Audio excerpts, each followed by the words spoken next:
O óbvio que ignoramos, como simples atitudes podem fazer você obter sucesso em tudo que realiza. Esse livro foi uma indicação do Joel J na live de hoje e eu já comecei a ler há algum tempo e eu quero trazer aqui para vocês que têm dificuldade ou que por algum motivo não conseguem adquirir esse livro agora. Vou fazer essa leitura para vocês, tá? Para Ryan Jolly, dos exemplos de fé e amizade. Para meus pais, Maria e Eugene, pelos exemplos de vida. Para viver, more perto do chão. Ao pensar, limite-se ao essencial. Em conflitos, seja justo e generoso.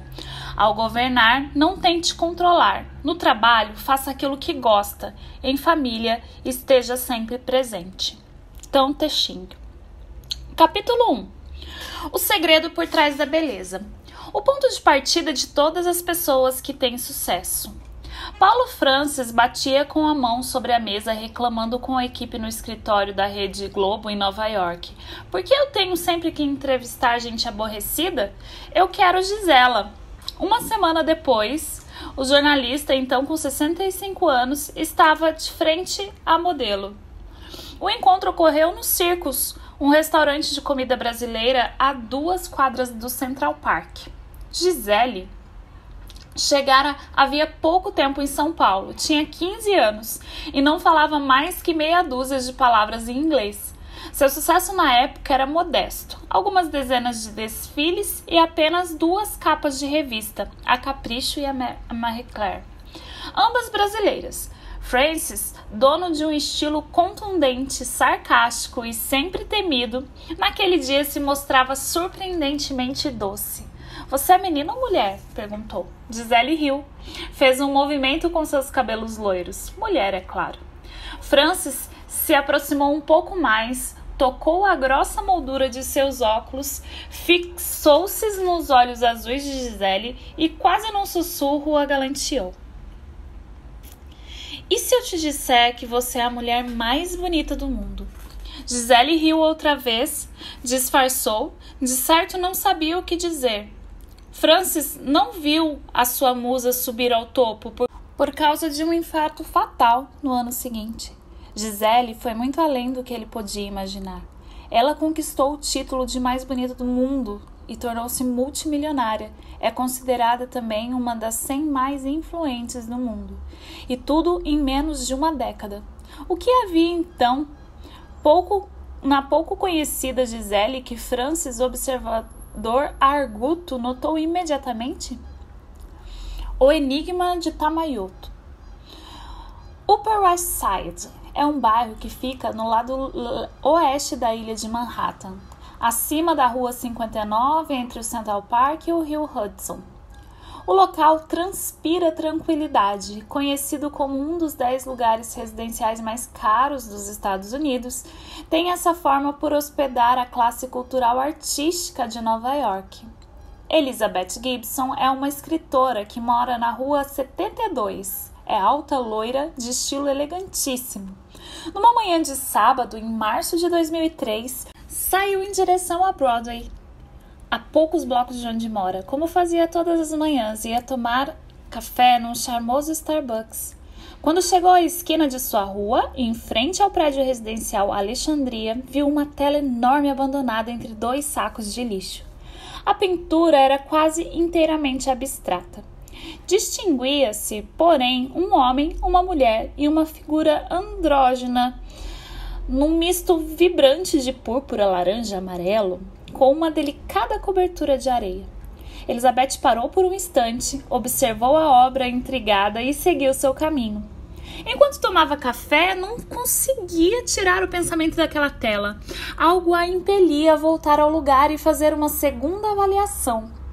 Aquela pintura tinha algo muito poderoso, ela contou mais tarde. Ainda tentou se convencer do contrário. O quadro era muito grande, não ia caber no apartamento, a moldura destoava, era muito barata. Ainda hesitante, acelerou o passo no percurso da volta. Temia já não encontrar mais o seu achado. Por sorte, ainda estava lá. A segunda impressão foi ainda maior. Elizabeth levou a tela consigo. Em casa, arrumou um lugar na parede da sala de visitas. Na manhã seguinte, ao passar pelo Alexandria, abordou o porteiro e perguntou-lhe se ele por acaso não vira alguém depositar uma tela no lixo no dia anterior. Insistiu com alguns moradores que saíam do prédio e ninguém sabia de nada. A situação toda a perturbava. Telefonou para um amigo que trabalhava na casa de leilões e contou sobre o quadro. Ele me perguntou se a pintura tinha uma assinatura, ela lembra. Disse que havia sim, um nome rabiscado no canto superior direito, mas que tudo que ela conseguia entender era Tamayo 70. Acreditou por segundos que talvez descobrisse algo sobre esta obra, mas ele não se interessou por aquele mistério tanto quanto eu, e desligou, dizendo que me procuraria caso descobrisse alguma coisa, relembrou Elizabeth. Meses depois, quando mudava a tela de lugar, deu-se conta de que havia um carimbo no verso, e era de um museu de artes modernas de Lviv, em Paris, outro de Peale's Gallery, uma antiga casa de artes de Manhattan que havia fechado em 1996, e um terceiro da Galeria Richard Feng, também de Manhattan. Cada vez mais me convencia de que a pintura era valiosa, explicou. Telefonou então para Richard Feng. O enigma persistia. Não havia por lá registro algum da tela. Passando quase um ano, Elizabeth, ainda intrigada, contou do quadro encontrado no lixo a um estudante de artes que conheceu por acaso.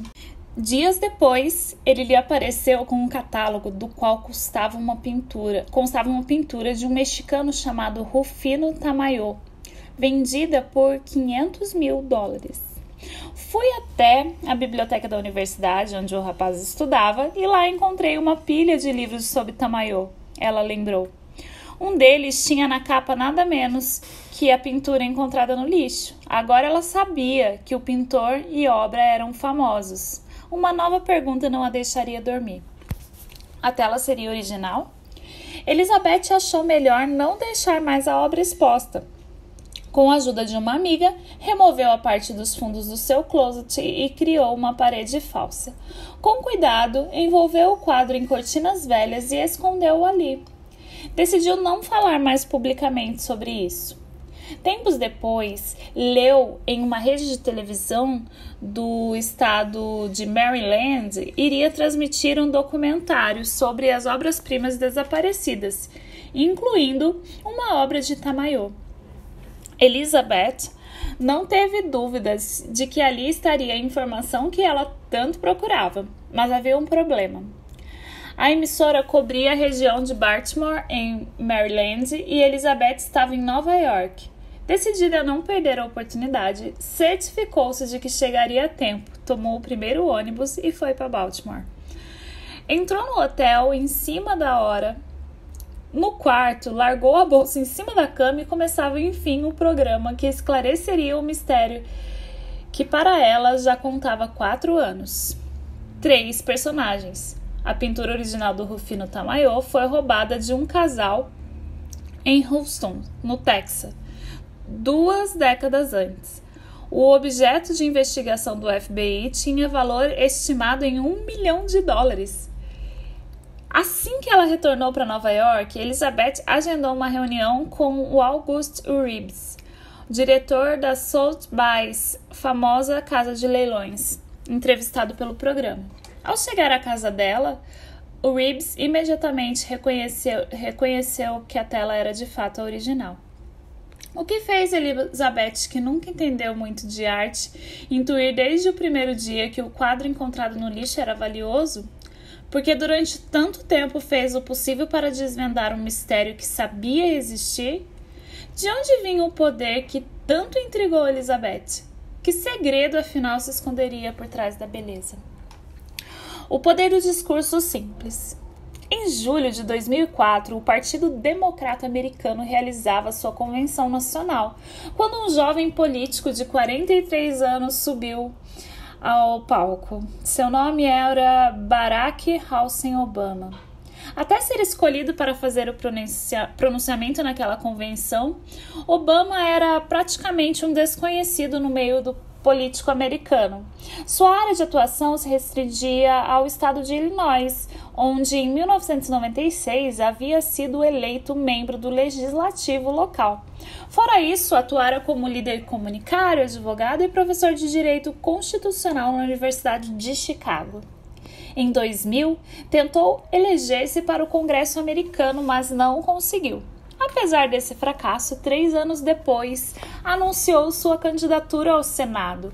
Obama venceu as primárias do partido, mesmo enfrentando uma luta desigual contra políticos tradicionais. A vitória fez com que o escolhessem o orador de honra na convenção nacional. Era tudo que Obama precisava.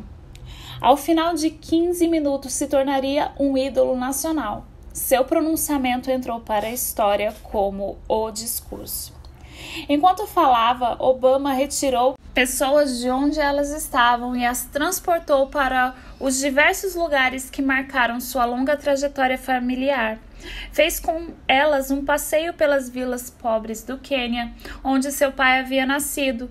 Depois trouxe para as fazendas do Kansas, terra natal de sua mãe. Em seguida, levou-as com seu avô ao Havaí.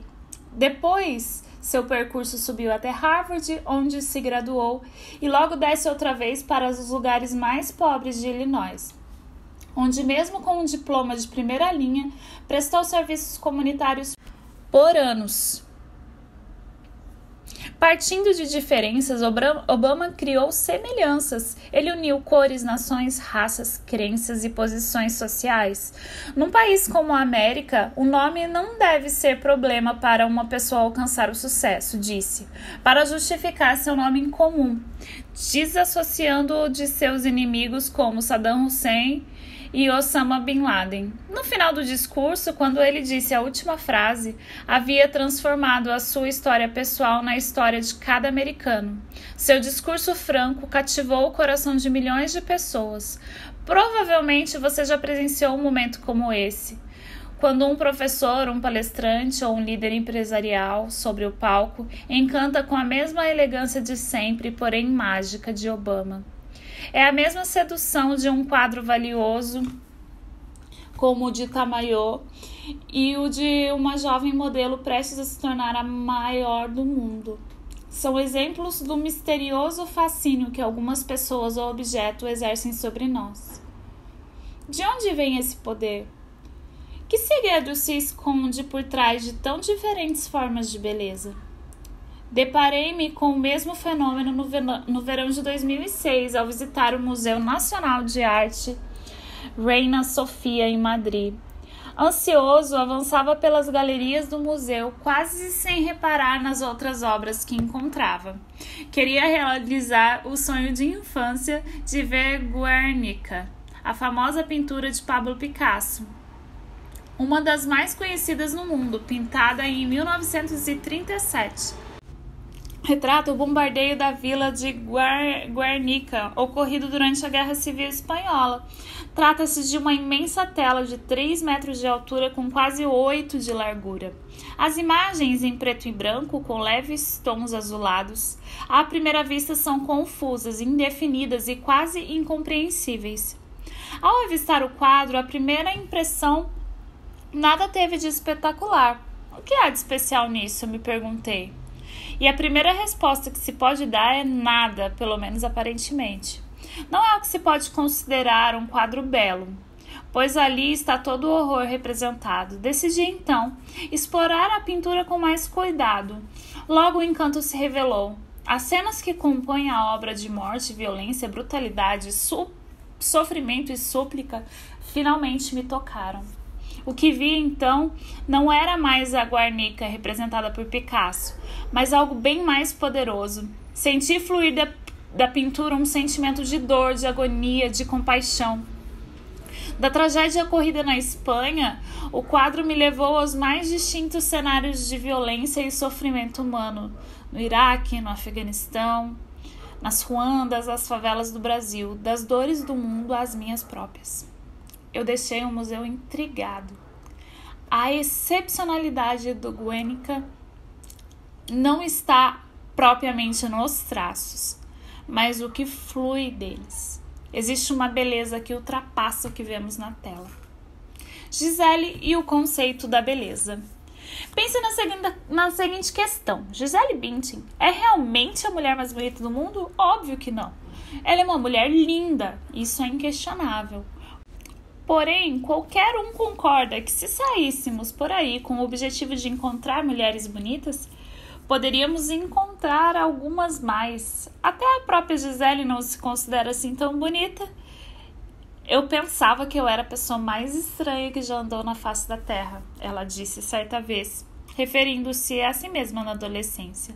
No colégio eu era chamada de Olivia Palito e Saracura. No início da carreira, era recusada constantemente, dizia que seu jeito de andar era esquisito e tinha um nariz muito grande, razão pela qual, segundo os especialistas em moda, ela jamais conseguiria fazer uma capa de revista. Ainda hoje, ela mesma pensa que seu nariz não é o ideal. Antes da fama, também implicavam com seu cabelo. Como qualquer adolescente comum, vivia fazendo escova e inventando cortes. Se é assim, o que Paulo Francis e depois o planeta inteiro viu em Gisele a ponto de concluir que ela é a mulher mais bonita do mundo? Como ela conseguiu passar essa impressão? Mais especificamente, qual é o segredo por trás da beleza da Gisele? Para responder essa questão, temos que voltar ao item anterior, quando disse que ao deixar o Centro de Arte Reina Sofia em Madrid, tive a impressão de que a excepcionalidade de Guernica não está propriamente nos seus traços, mas flui por eles. Pois a mesma certeza acompanho quando vejo o desempenho de pessoas como Gisele, Obama e tantos outros. Se no caso de Gisele, essa força não é, como somos levados a pensar, a beleza física, que força é essa? Vamos analisar o que alguns profissionais que cercam Gisele dizem sobre ela.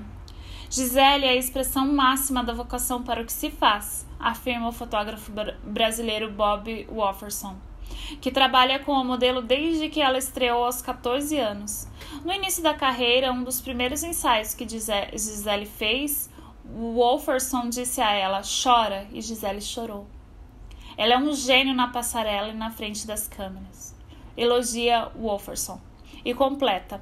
Há uma palavra-chave que define seu potencial: autocontrole.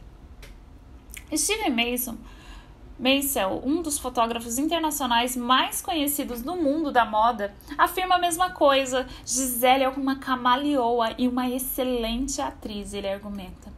Ser atriz faz parte do ofício de modelo, explica.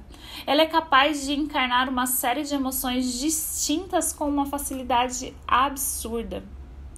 A opinião de Meisel e Wofferson é reforçada pela estilista Donatella Versace. Seu estilo infunde vida à roupa, tornando-a expressiva e sexy, revela. O interessante nesses 3 depoimentos é que nenhum faz referência à beleza física da Gisele. O que Mason, Wofferson e Donatella exaltam é a habilidade, o talento que ela possui de encarnar diferentes papéis e expressar emoções de uma maneira genuína ao se apresentar na passarela ou em frente às câmeras. Não é apenas sua beleza física, mas como ela faz o que faz que diferencia. Essa parece ser a chave do mistério de todas as histórias de sucesso. Assim como a pintura de Picasso, o discurso de Obama e o quadro de Tamayo, a beleza da Gisele é o resultado de uma força que influi por ela. É seu talento natural aprimorado à perfeição. Paulo Francis, ao afirmar que Gisele era a mulher mais bonita do mundo, foi sutil o bastante para perceber isso. Em outras palavras, o que admiramos quando Gisele entra na passarela ou quando ela posa para um fotógrafo não é puramente a harmonia dos seus traços ou a sua forma física, embora sejamos muitas vezes iludidos por isso. O que nos encanta, na verdade, é o seu talento. No começo, eu não tinha ideia de que queria ser modelo, ela confessa. Eu não sabia que quando se está no palco ou em frente às câmeras atuando como modelo, você precisa se tornar outra pessoa, incorporar um personagem, revela ela. O que Gisele chama de incorporar um personagem é nada mais do que dar vazão ao talento. Ao longo da carreira, ela foi aprimorando esse talento a ponto de atingir a perfeição. Isso nos ensina 2 lições fundamentais para compreender o sucesso. A primeira lição nos diz que o segredo que está por trás de toda beleza é a manifestação natural de um talento genuíno desenvolvido até atingir praticamente os limites da perfeição. Tire, por exemplo, o talento para oratória de Barack Obama, o jeito singular de desfilar ou a virtude fotogênica de Gisele. E eles serão mais uma pessoa com a qual esbarraremos pela rua sem despertar a nossa atenção. A segunda lição deriva da primeira e é muito mais simples, porém conclusiva. Se você negligenciar seu talento, estará negligenciando a sua força maior. Descobrindo seus pontos fortes. Vladimir Pincher, pai da Gisele, é um homem próximo aos 60 anos. Ele é alegre e comunicativo, de uma energia bastante incomum. Ele fala rápido, com inúmeras pausas e inflexões na voz. Seu currículo é amplo e eclético, mas acima de tudo é um especialista em treinamento pessoal. Na década de 90, iniciou um fascinante trabalho que chamou de estudo de perfil pessoal. Vladimir aplica esse estudo em empresas que ele assessora. O objetivo é descobrir o talento de cada membro da equipe para poder investir nele.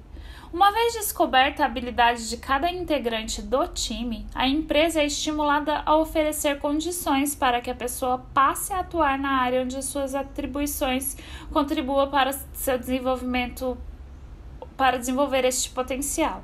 Ele acredita tanto nessa ideia que, à medida que cada uma de suas filhas completava 14 anos, ele usava o estudo de perfil pessoal para descobrir suas habilidades.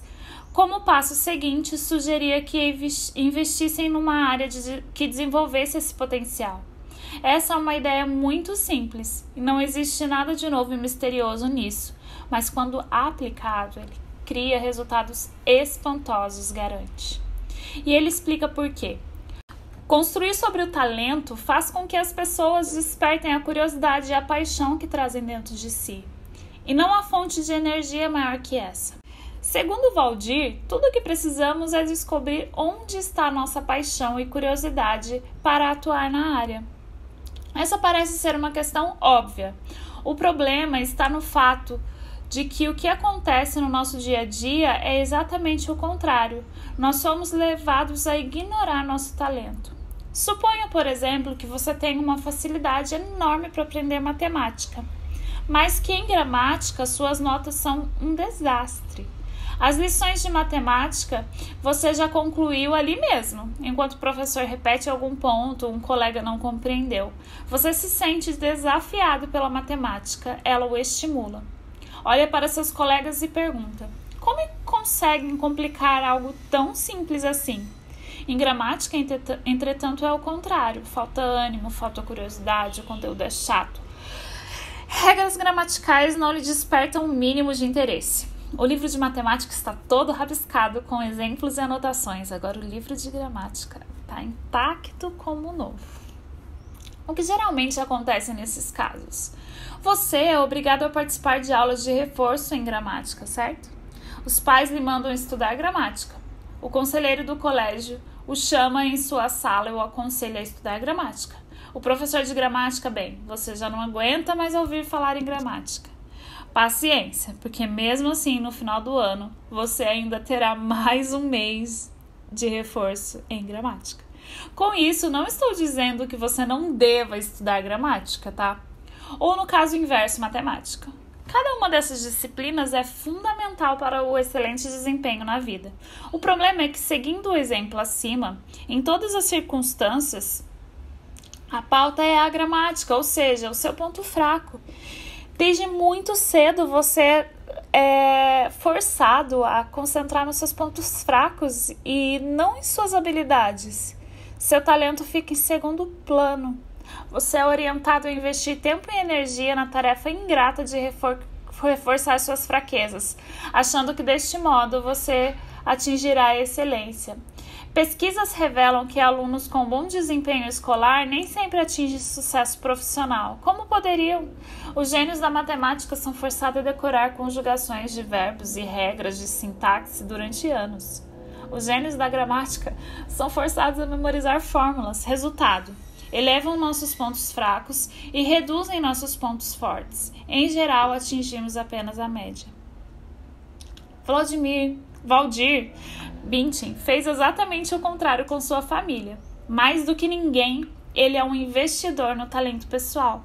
Então, desde muito cedo, ele estimulou suas filhas a descobrirem seus pontos fortes e lhes deu estímulo para desenvolvê-los. Quando, por exemplo, alguém percebeu o potencial de Gisele, ela tinha apenas 13 anos, mas mesmo assim, Valdir imediatamente passou a investir nesse talento, criando um processo de acompanhamento que desse à filha a liberdade de fazer as escolhas que conduzissem na direção de seu propósito. Então, quando Gisele passou a se interessar pela carreira de modelo, apesar da tenridade, estava claro que ela tinha talento, porque já havia participado de vários concursos e se mostrava apaixonada pelo que fazia. Foi aí que vieram os problemas. Seguir a carreira de modelo significava deixar a casa dos pais, correr risco, dedicar-se quase exclusivamente à tarefa, sacrificando outras prioridades, inclusive uma educação formal. Gisele sempre foi muito determinada e tinha claro o que fazer, diz Valdir. Não devemos dizer aos filhos o que fazer. Nossa missão é passar os valores e ensinamentos aprendidos ao longo da vida, sem jamais impor qualquer ideia. Você apenas pode sinalizar o que pode ser feito, ele explica. Com as outras 5 filhas, ele repetiu o mesmo processo. Cada uma foi estimulada a seguir especificamente seu talento. Hoje, juntas, elas formam um time profissional que se completa nas suas diferenças. E por isso podem pensar em resultados diferenciados de alto grau de desempenho. Cada pessoa tem seu talento, explica a Patrícia, a irmã gêmea de Gisele, que desenvolveu o seu na área de relações públicas. Valdir Bintin tem um jeito próprio para explicar sua tese.